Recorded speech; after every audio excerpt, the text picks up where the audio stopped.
Nice to see everyone. Good Nice. morning, everyone. Nice to see everyone here.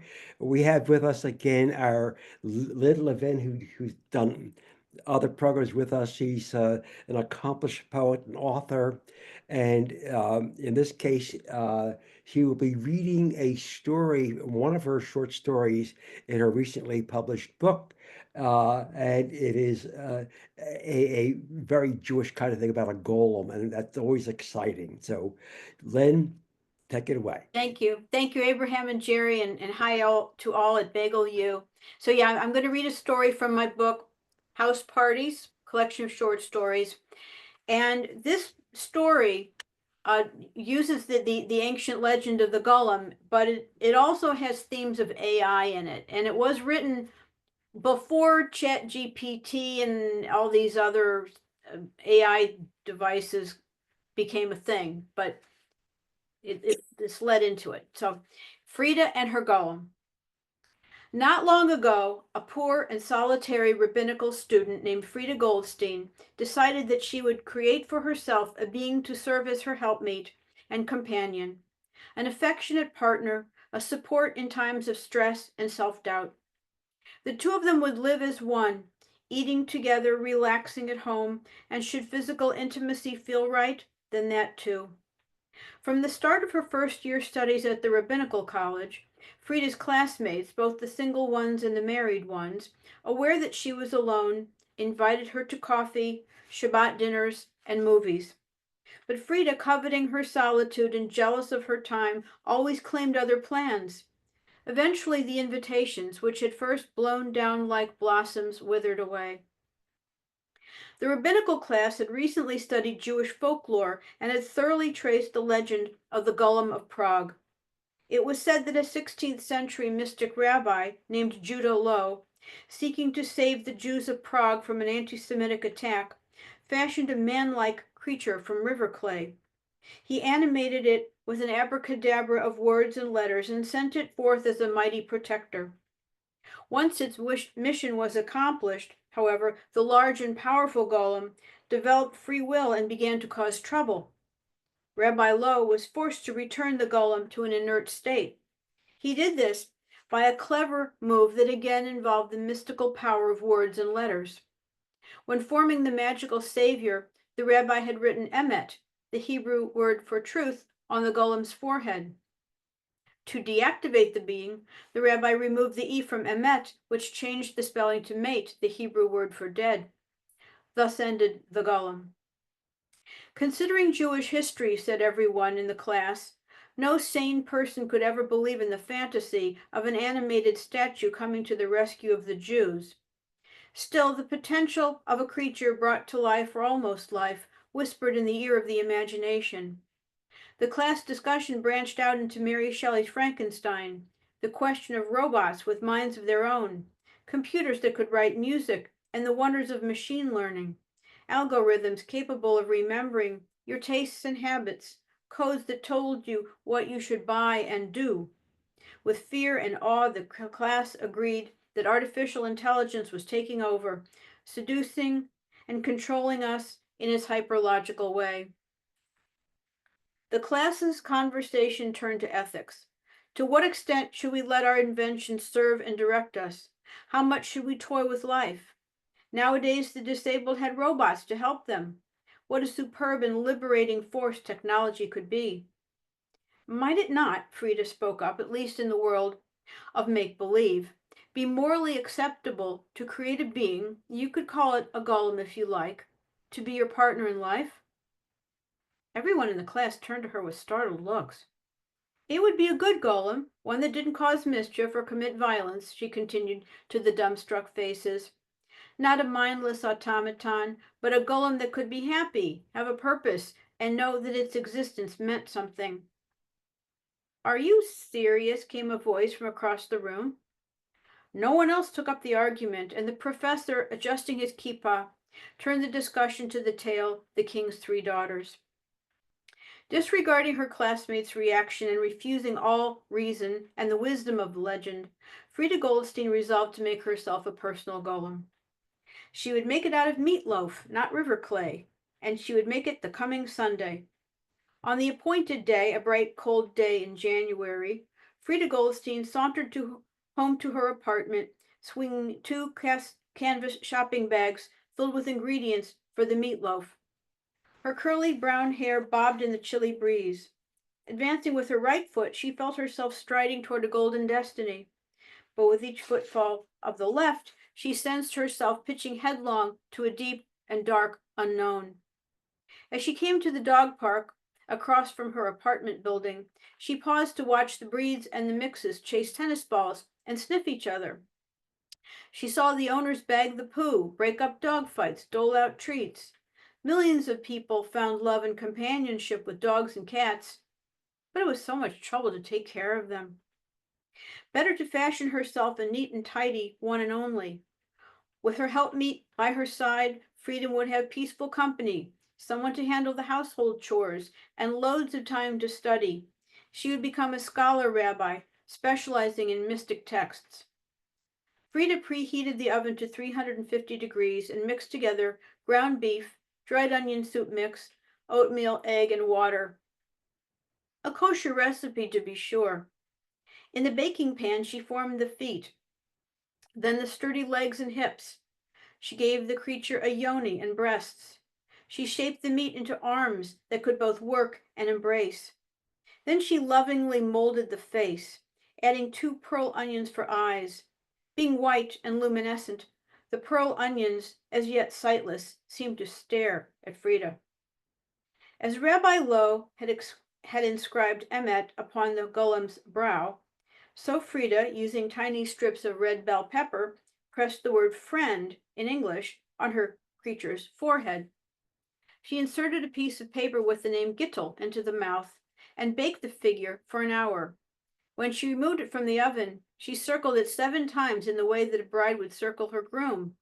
Then she waved her hands over the human-like shape, it smelled so meaty and good, and said, "Blessed are you, O Lord our God, King of the universe, who has made me a friend." With this, the creature blinked. Frieda, startled, jumped back. Gittel's eyes, while still white and translucent as the pearl onions, began to focus. Her skin changed from cooked meat to an opaque sandy tone, as if she were wearing a beige bodysuit. She sat up, began to stretch and grow, slid out of the baking pan, off the table, and stood in Frieda's kitchen, beautiful, nude, no hair on her head or anywhere else. Trembling, unsure of how to act in this sacred moment, Frieda covered her face with her hands. Gittel grew until she stood 6 feet tall. The red bell pepper strips that spelled friend clung weirdly to where her hairline would have started if she had had hair. Frieda found her lovely and shapely, her features more refined than her own. She glowed in admiration of her work. This friend, or simulacrum of a friend, was now all hers. Gittel swallowed the piece of paper with her name. With much fear and trembling, Frieda reached out and held the creature's hands and said the Shehechianu, a prayer thanking God for bringing her to this occasion. Gittel repeated the blessing back in perfect Hebrew. "You are Gittel, and I have made you," said Frieda, barely able to believe her good fortune and magical power. "Gittel," said Frieda, pressing a finger gently to her new friend's lips. "Frieda," she said, pointing to her own mouth. Gittel mirrored her maker's gestures and uttered their names in clear English. And so the journey toward language and understanding quickly began. Yet their life together remained a secret.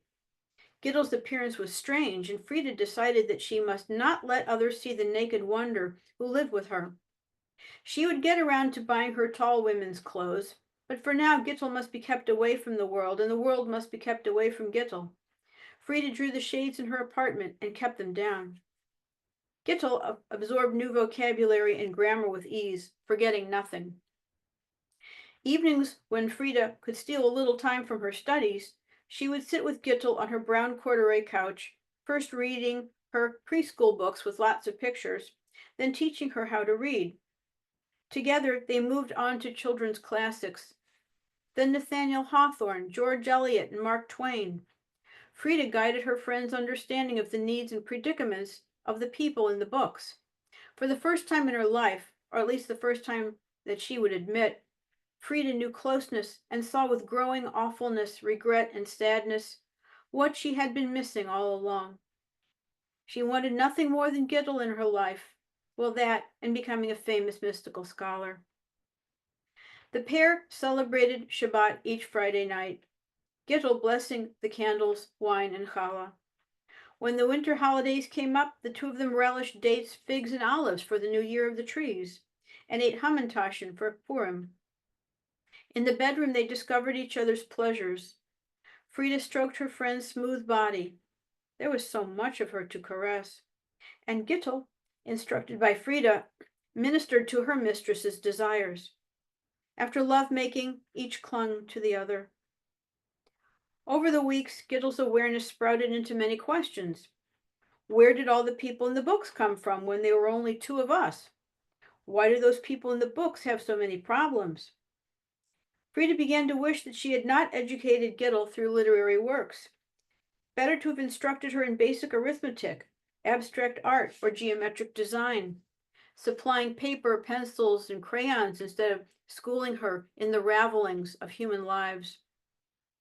Those were made-up people, explained Frieda, while the two of them were real. They were not lonely, and they did not have problems like the people in the books. Gittel looked at her maker through the knowing translucence of her pearl onion eyes. Yes, we have each other, she said, and then observed her maker spending long hours at her desk and computer, engrossed in her studies, her mind in some faraway place. Each book begot interest in other books.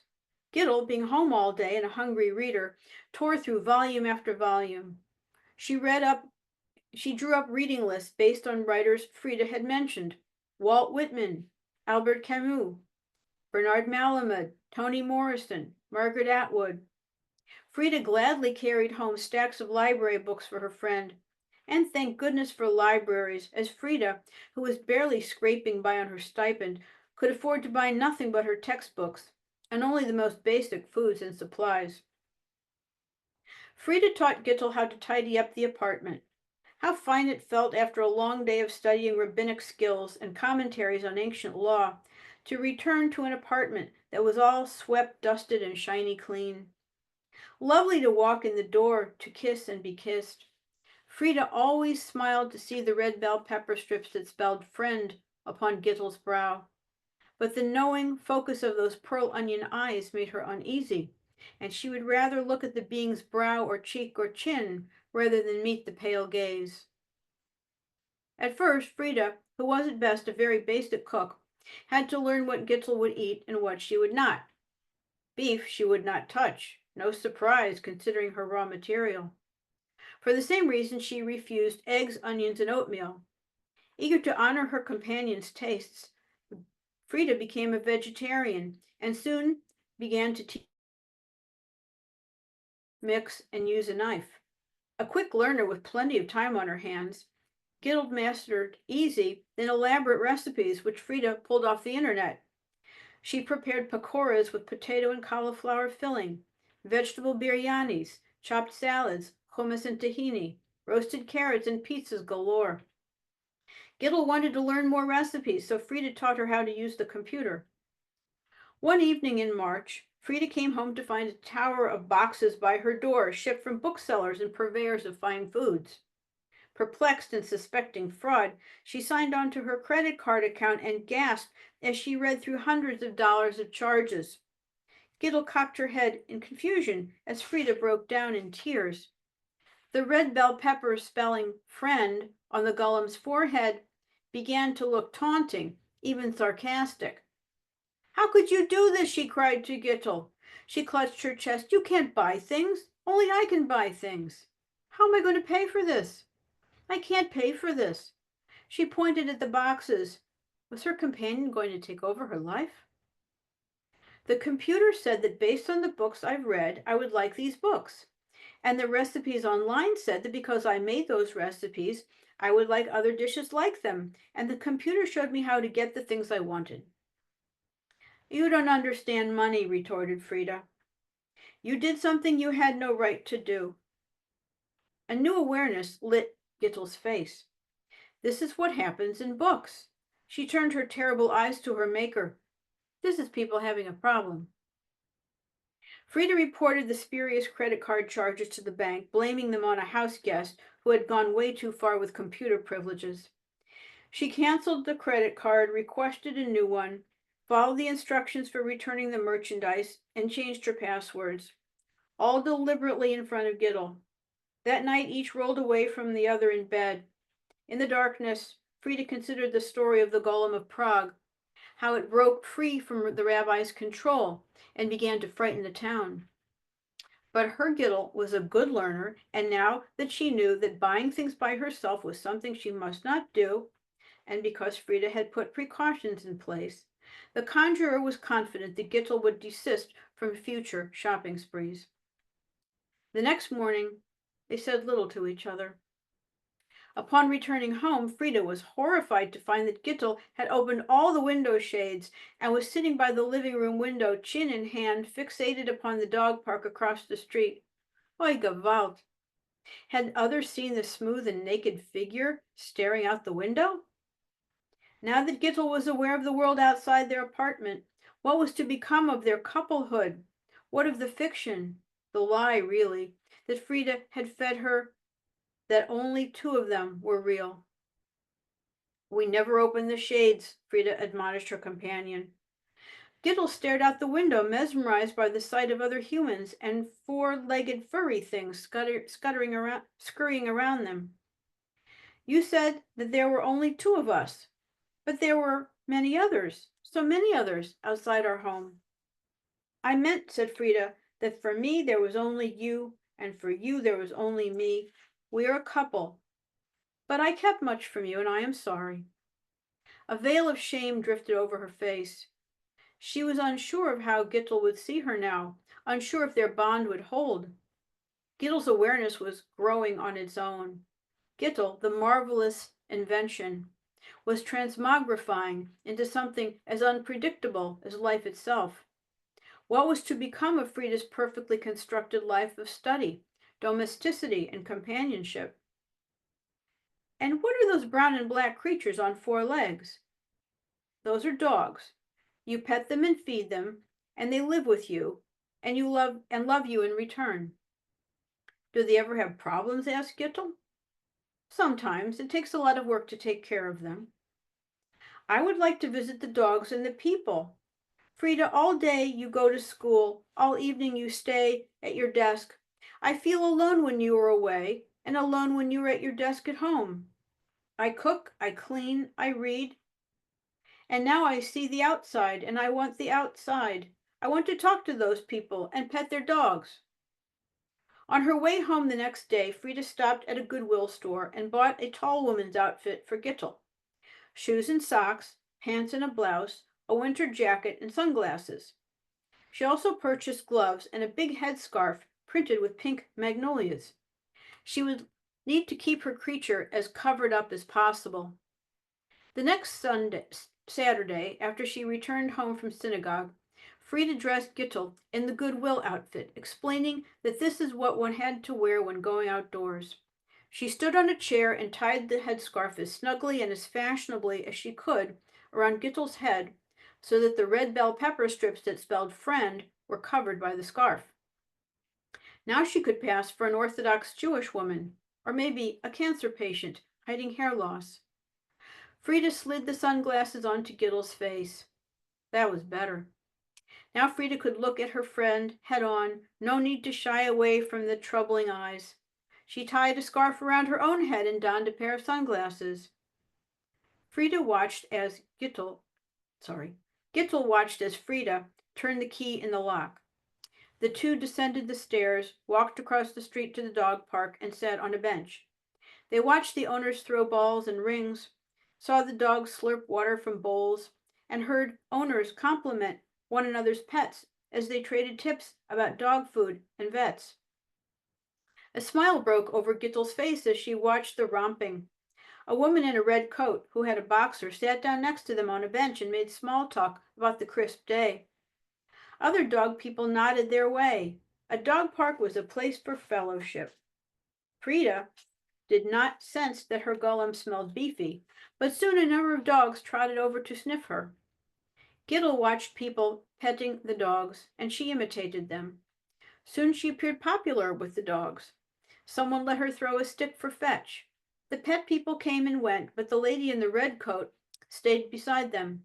She complimented Gittel on her magnolia-printed scarf and showed her how to say paw so that she could shake hands with Sandy, her boxer. Gittel had so much fun that Frieda took her back to the dog park the following day, making sure that her friend was covered up as before. Every time you go out, she said, you must cover yourself like this. The lady in the red coat, whose name was Nan, was back, and she seemed especially interested in Gittel. She again admired her magnolia-printed scarf and made oblique references to healing. Pets, she said, improved one's health. They lowered your blood pressure. You lived longer if you had a pet. For a long time, I never wanted a dog, Nan confessed. Now I know what I was missing. I would like to have a dog, announced Gittel, caressing Sandy's silky head and floppy ears. They are a lot of work, countered Frieda. I would take care of the dog, said Gittel. Sandy rested his head on Gittel's knee and looked up at her with his sad and loving eyes. He was a jowly beast and left a swipe of slobber on her pant leg. Frieda thought about the mess dogs made, shedding all over the place, flinging spittle on the floor and walls, and the chore of walking a dog, the cost of kibble and visits to the vet, and then the grief of putting the creature down when it was old and lame. Oh, and the barking, the scampering.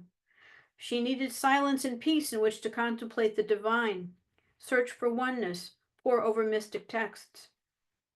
Ultimate questions called her. Where did the soul reside? What did the soul do before life and after death? Were new souls born? And was heaven crowded with them? Questions ad infinitum, queries as vast as space, fit only for the greatest minds.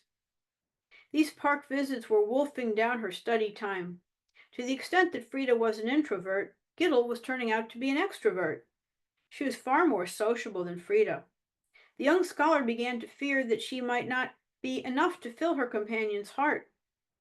If only she could return to the early days when they were as two Eves, with no one else in their world. The following day, Monday, returning from school, her mind cluttered with stories and worries about Gittel, Frieda approached her apartment door, then stopped short. The door was ajar. A break-in? Had Gittel escaped? Stoking her courage with a deep breath, she pushed open the door to find her beloved with Nan at the kitchen table and Sandy beneath it. Gittel looked at Frieda through her sunglasses. Thank God she was in her outdoor costume, her headscarf covering, just barely, the red bell pepper strips that spelled friend. Frieda's heart raced. The golem and human were drinking tea and eating the raisin apple pie that Gittel had made the night before. Nan was sitting in Frieda's place. Nan, what is the prize? Said Frieda unsmilingly. Hey, she dropped her books on the desk. Sandy woofed. The hair on his back rose up in a ridge. She felt unsafe in her own house. She was furious at Gittel. Who was she to invite a stranger into their home? Worse, their secret lay in wait under the edge of the scarf, a quarter inch from being revealed. Nan petted the dog to calm him down and told him to be a good boy. She hurried to explain that Gittel had visited the park on her own and sought out Sandy at once. So nice to see her getting out, feeling strong, doing something on her own. Health returns little by little. She said, I know, I've been here. Have a piece of pie. So now this invader was offering her some of her own pie. It was a tiny apartment with limited seating, only 2 chairs at the kitchen table, one at the desk, and the small brown corduroy couch. Frieda walked to her desk and opened a book. She was facing a deadline, she explained. Frieda has to study, and I have to start dinner, said Gittel in a shrunken voice. Nan's face narrowed. I should get along myself. She slid into her red coat and took up Sandy's leash. The dog shook himself as if to rid the air of tension. Brisk as a broom, Nan swept herself out the door. The fine order that Frieda had imposed on their life together was giving way. Gittel was making friends on her own, and there was no telling where this would lead. Nan might come by to visit. Then she would find Gittel in her naked state, her pearl onion eyes uncovered, red bell pepper strips blazing, the monster revealed. Gittel cleared the table, clattering the dishes on purpose. You brought someone into the apartment without asking me, said Frieda. That was not okay. I was lonely. I wanted more friends. I wanted to play with the dogs. Pity touched Frieda's heart, but Gittel's new freedom also seized her with alarm. Frieda tried to reason with her. The world was a dangerous place. She should never go outside alone. No, returned Gittel. Outside there were new friends, people who asked what she thought and what she did, and they had pets. If you want to go out, I will go out. If I want to go out, I will go out. But I will still cook and clean for you. You don't need to worry about that. The pledge hit Frieda like a slap. She backed away from Gittel. Then she gasped as her companion put an acorn squash on the cutting board, took a butcher knife and hacked it in two with one blow. Her golem, like all golems, was very strong. And now her golem was angry and did not love her anymore. She cursed the day she'd stirred this thing into existence. What a fool she'd been to teach the creature language and instruct her in the ways of human need. Now she had agency and desires of her own. Maybe a soul had evolved within her. With foolish magic, Frieda had made this monster, and now it was only a matter of time before the monster broke free. Frieda thought of the Golem of Prague and knew what she had to do. That night, as Gittel slept, Frieda, hand shaking, peeled the letters F-R-I from Gittel's forehead, leaving the word end. Gittel stirred, then rose from bed and tried to speak, but only glugging sounds came from her throat. Before Frieda's eyes, the beautiful creature began to wrinkle and contract. Gittel looked at her maker with a final flash of consciousness, then collapsed on the bedroom floor in a formless mass. Frieda fell to her knees before the ruined creature. She clutched her chest, her heart curdled with guilt. What was it worth, her desire to ponder the great mysteries, or her longing for the starry realms? Was not Gittel her greatest work and her gravest loss? There were people who built relationships and lost them, but she had animated a being and instilled a soul in it. And then she destroyed what she had made. Was she a murderer? Had she killed a person? No, Gittel was not a person. Frieda tried to tell herself that, but that was not how she felt. She cried all night. When morning seeped in through the edges of the shades, she gathered up the meat that had been Gittel, put it in a bag, stood and recited the mourner's Kaddish, the prayer for the dead. Even though awash in sorrow, she was aware of her foolishness. How could she say Kaddish over this bag of meat when one said Kaddish over a parent, sister, brother, spouse, or, God forbid, a child? That morning she took the bag of what used to be Gittel to a creek and fed it to the fish. It was like tashlich, the way one sprinkled breadcrumbs into a stream at Rosh Hashanah, a symbolic casting off of sin. She performed her ritual with the same mixture of grief and foolishness she felt when she had recited Kaddish. She did not sit Shiva, who would come to call, but mourned for 7 days, covering the one mirror in her apartment, the bathroom mirror, and rending the sleeve of her shirt. Looking pale, her attention fixed on faraway things, she made it to all her classes. And when her fellow students asked what was wrong, she told them that a dear friend had passed away. They offered condolences, which she accepted with gratitude and even a faint smile, warmed by the normalness of their caring. She donated Gittel's clothes back to the Goodwill store. How awful that the dog park was across the street from her apartment. Frieda had to look at the sky, her phone, or the sidewalk as she passed a congregation of dog people. Had she really instilled a soul in Gittel? Certainly one had evolved. And if the soul had a beginning, did it also have an end? Or did it go on existing in some kind of afterlife?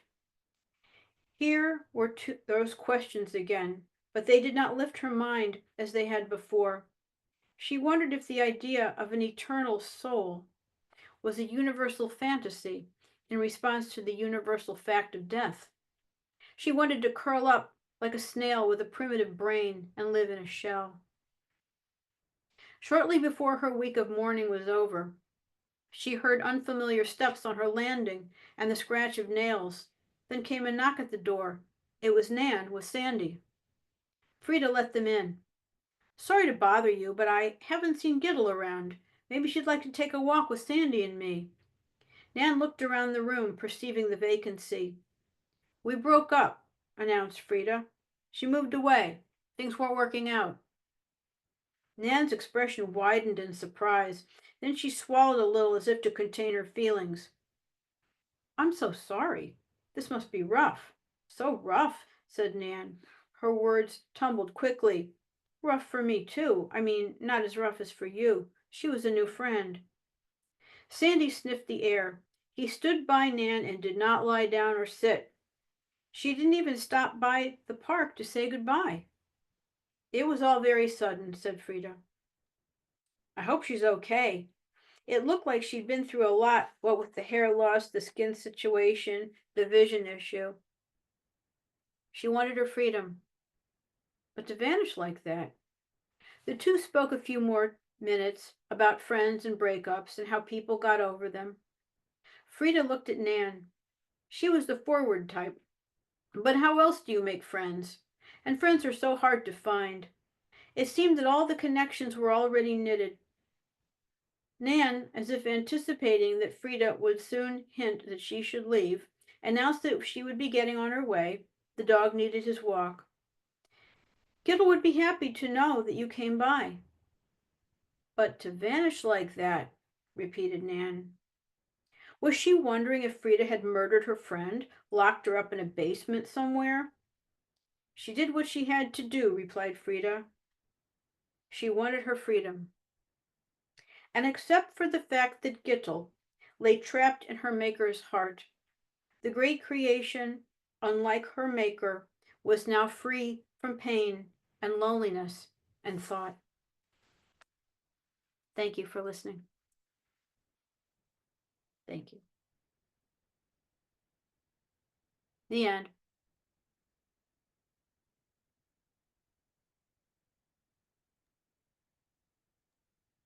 That I was think this is wonderful. amazingly creative. I love all the twists and turns, the unexpected. In fact, this to me has such potential that make this the first of 6 chapters.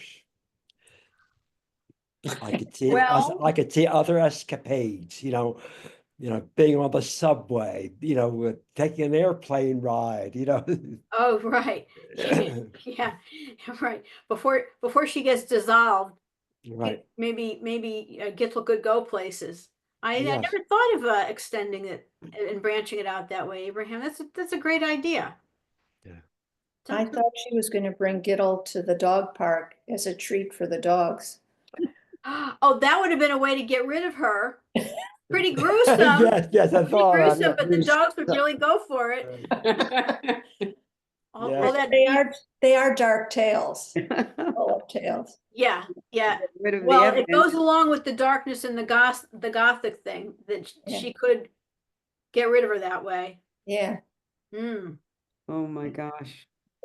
I found that amazingly creative. I have never heard a story like that. Thank you, Miriam. It means a ton to me. Well, it was fun to listen to. It was. I was waiting for the dog to discover that she was meat and start chewing That's on her. right. Right. Yes. Yeah, Yes. Sniffed it. I had to have that willing. I had to keep that fiction going because ordinarily, like the dog would like to like nibble her and start chomping on her, but Yeah, I could see in chapter 4 losing a toe, but then keeping it covered with a shoe. Oh, yeah, right. She'd have to go out barefoot. Yeah. I love I that. love this idea that we're taking this story in different places.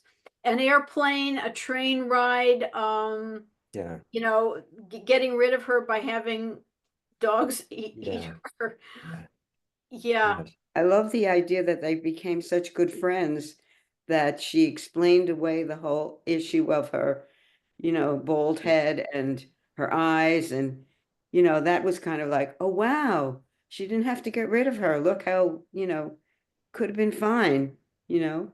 And the illusion that now she's feeling better, that you put in there during the course of the whole story was, that she was not well and getting better. It was wonderful. It was really wonderful. thank you. Well, that theme of disability and health and healing kind of wove its way in there, because if that was a logical, plausible way for me to get Giddle out in the open. She had to be completely covered up.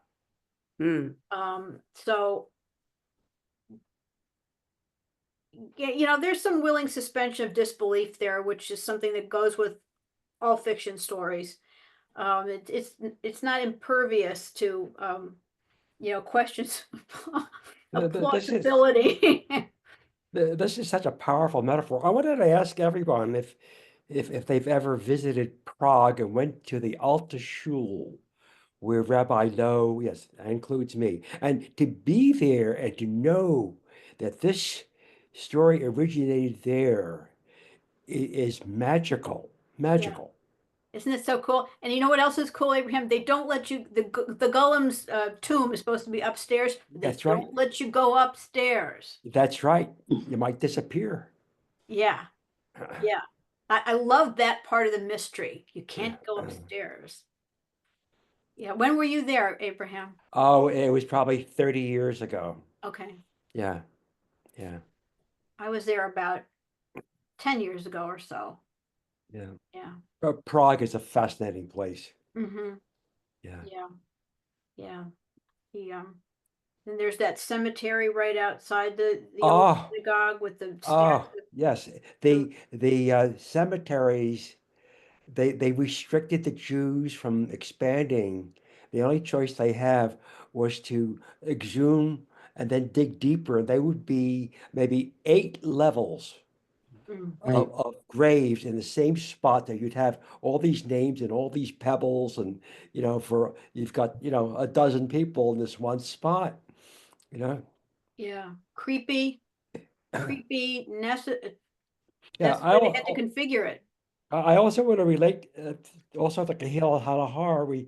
We had one of our members, Walter Strauss, who did several genealogy programs over the years, and the last one he did, he was so successful in traveling to Europe, and he was able to connect his heritage 14 generations, and it turns out he's related to Rabbi Lowe.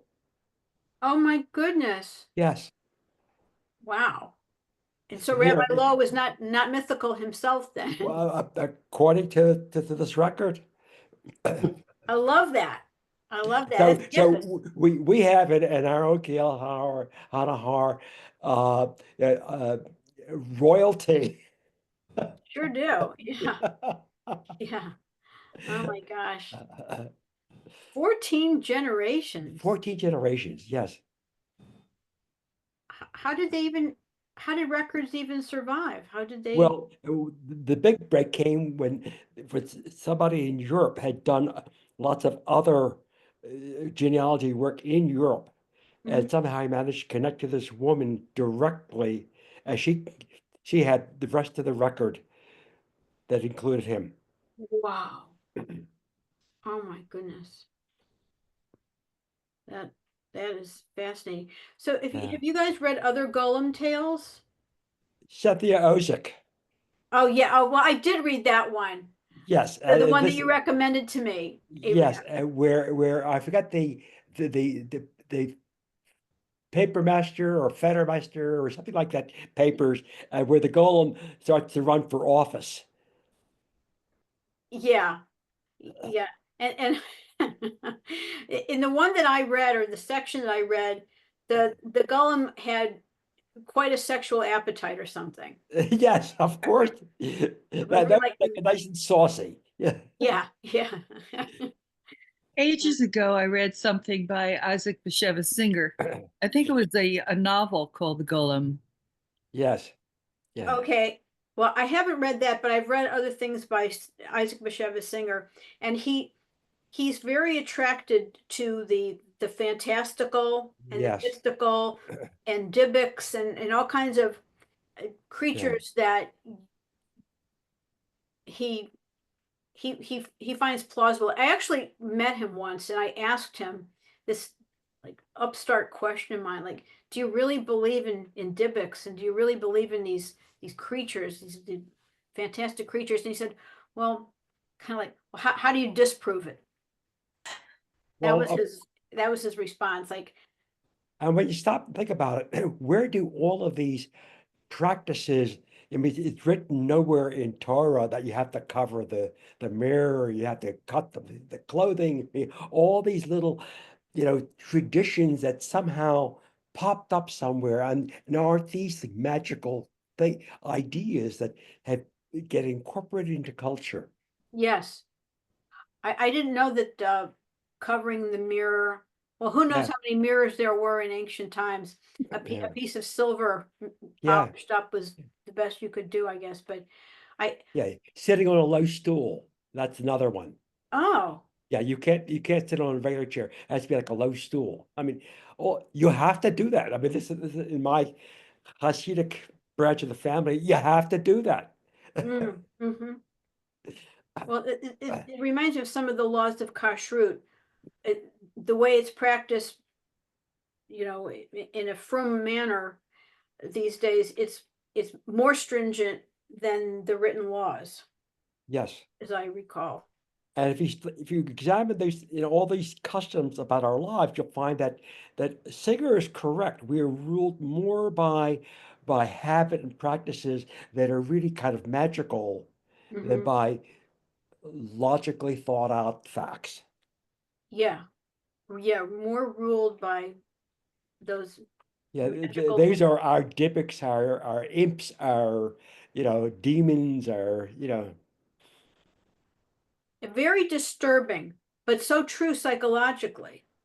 And I mean, I consider myself a rationalist, but in my writing, I often have some pieces of magic in it. I mean, this is clearly the most fully arranged mystical magical story, but I have other.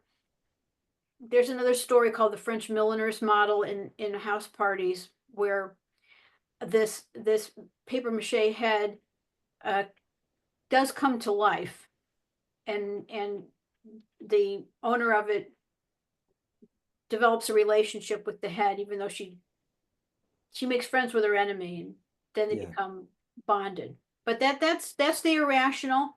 That's the irrational making its way in, because the psychological and the irrational kind of work hand in hand sometimes. And the fascinating part is exercising those habits for most people is very soothing Mm, and settling. Yes, I did this and I did that, and that'll make it okay.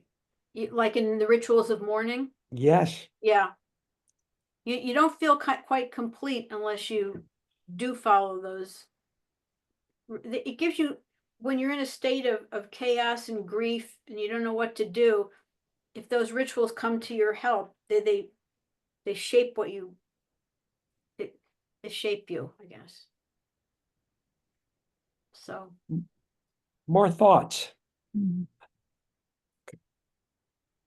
I'm Nancy, I haven't heard from you. What are your thoughts on this? You're muted. You're muted.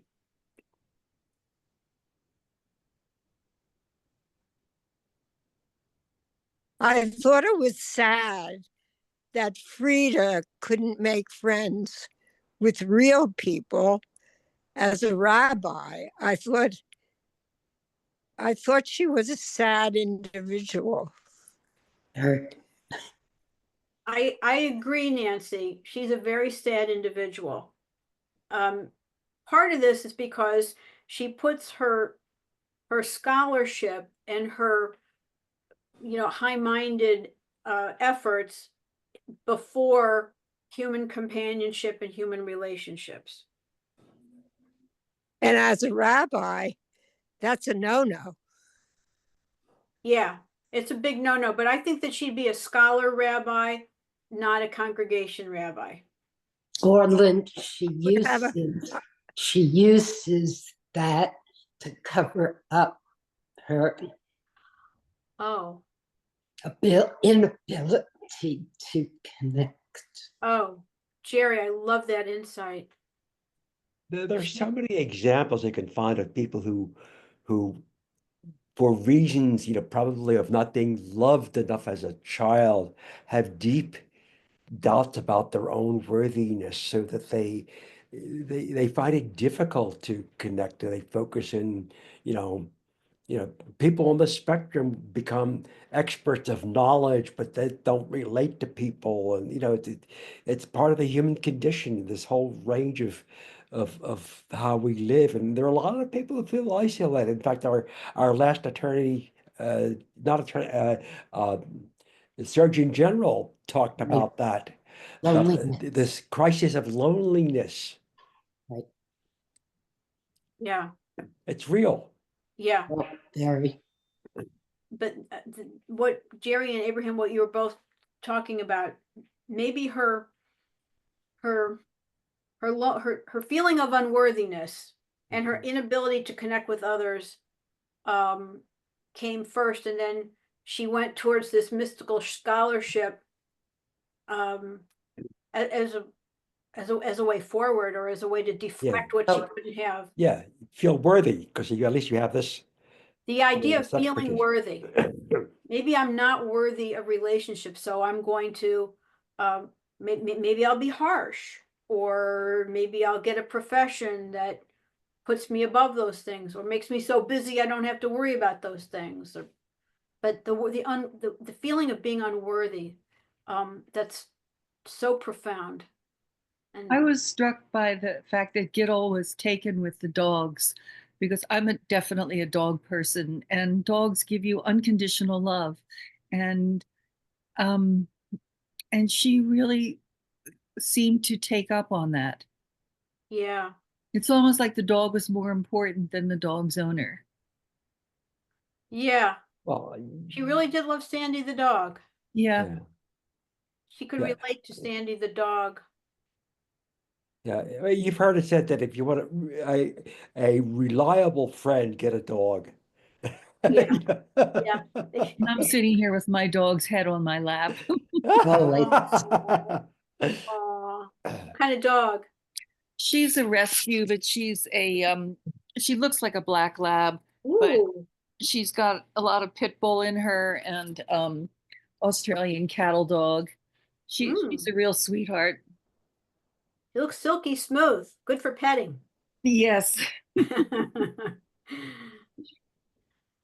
So this idea that your next Bagel U about it's called A Beginner's Guide to the End. That sounds like super fascinating. Yeah. Definitely relevant. Not, yeah. Declutter, declutter, declutter. Yeah.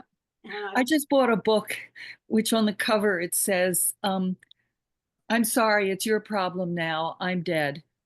And inside the book is a way of organizing all of your financial information. So I'm setting this up for my nephew, who will be my executor, listing all my bills, where I pay them. But when I saw the title, and of course this was on Instagram where I found it, it's your problem now. I'm dead. I'm going to write that down. It's true. That sounds like a great book. It's very Yeah. much in Yeah. keeping with this book. A Beginner's Guide to the End, because Yeah. they get into that whole, you know, Yeah. what to do, how to do it, Yeah.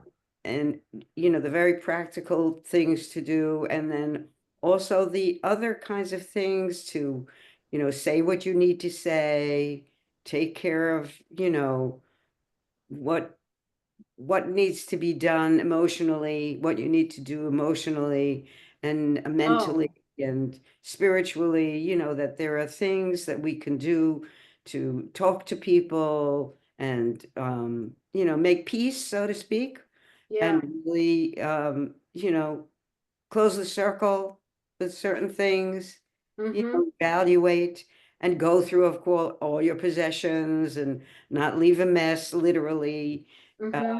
financially and otherwise, but also declutter, not just declutter, but, you know, divest. That's how I think of it, divest, you know, and Oh, no buying of anything new. No. So Okay. No I more want to purchases. I want to circle back to our subject, but include this. I mean, if you think about, suppose the golem at some point is learns so much, the golem recognizes mortality. And what does the golem do? Like starts to divest, starts to do all these things that, you know, like this book might tell us what to do, but maybe the golem is doing that. Oh. It's true. That's true. I mean, true. And that's a good idea. Right. I also like this idea, the emotional thing of preparing. It's not just like getting rid of all your socks and your shoes. It's like I want you to know that I really love you, or I'm sorry I said that to you Yeah, right. 4 years ago, or whatever it was. That putting your soul at Yeah. rest. And that's the Yom Kippur thing. That's You know, right. Yeah. you That's ask right. forgiveness. You know, I may not even have known that I've offended you, but please forgive me. Yeah. So Wow. we're all golems in a way, you know. Yeah. Wow. I'm writing some of these ideas, Yeah, please do. Yeah, titles of books and these this is ideas. this is rich. This Yeah. is such a It's never wonderful too, subject. it's never too soon to set the record straight. Yeah. Yeah. It's never too soon, right? You could do it well, you don't have to wait till Yom Kippur comes to That's start right. saying Right. people. Exactly. You know, But it's interesting. yeah. When people ask me which is my favorite Jewish holiday, I say Yom Kippur. You do. Really, I do, because it's not about feasting, and we can feast all the time, but the idea of self-reflection and, you know, really is something that if we can make that for 5 minutes every day, you know, you Mhm. really have something special. Yeah. Yep. Just speaking of Yom Kippur, did anyone see the movie The Brutalist about Yeah. Lance Yes, Toth? yes, There's that scene in where he's doing the Al Hate yes, in synagogue. yeah. Um, yeah, that just called that to mind. But speaking of Bucks County, he did this big mansion in Doylestown. No, no, that they'll made up. It's made up. I think so. Yeah, I think it's. I emailed somebody at the Michener Museum Yeah, to ask. She's probably gonna like laugh, lady. That's just fiction. But I thought maybe I could go see no, it, no, do a caper. yeah, yeah. Do you really think it's fiction, Abraham? Yes. Do you know that for sure? No, I Yes, don't. it's fiction. Yeah, I mean, It is fiction? we've Yeah. been around Bucks County for 40 years, so you know, there's no place that we know of that begins to resemble that. Okay. It may be where the golems live. Yes. But you know what?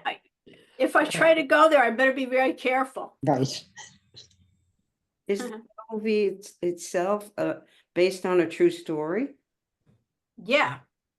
That Laszlo Toth was a real architect, and he created this architectural style called brutalism, like lots of concrete, big chunky buildings. Oh, okay. And now he was a real guy. And I think that the movie I mean, clearly had biographical information in it, but going on the idea that it's a fiction, that this structure, the Van Buren estate, is a fiction. I'd never heard of it before. I like to look up where you go to visit places in Bucks County and Doylestown and everything. I never came across anything that talked about the Van Buren mansion. Plenty of Revolutionary War places, but never the Van Buren. Well, that's the tricky part about historical fiction, whether it's a book or a movie or whatever it is, especially if it's based on a real person. Mhm. And some of it is true, then people, and I don't fault them, but I mean, my children, my grandchildren, people seeing it and not knowing the real history would, of course, think that the whole story is true. Yeah. Yeah. I mean, I always have this concept in my mind. I don't really know where fiction starts and reality begins sometimes. Yeah. And I like it that way. Okay. I don't know why. Well, the story that you read is a perfect example of that, Yeah. because Gittel becomes more and more real as she becomes more independent. Thanks. And it's almost like she was murdered. Yeah. Yeah, some people have debated that. A couple of my colleagues teach this at Drexel, and one of the debates that comes up is it really, does Frieda really murder Gittel? It was Gittel. It's something to debate. So Miriam, do you think Gittel was actually murdered? Yes. Me too. I mean, she found that she had to stop her Mm-hmm. before she was exposed. Yeah. She has consciousness, and that's, Yeah. I think that's what really tips the scale. is Yeah. that she has consciousness. Yeah. She has consciousness. Well, at least she didn't eat her. Right. And then we get into themes of cannibalism.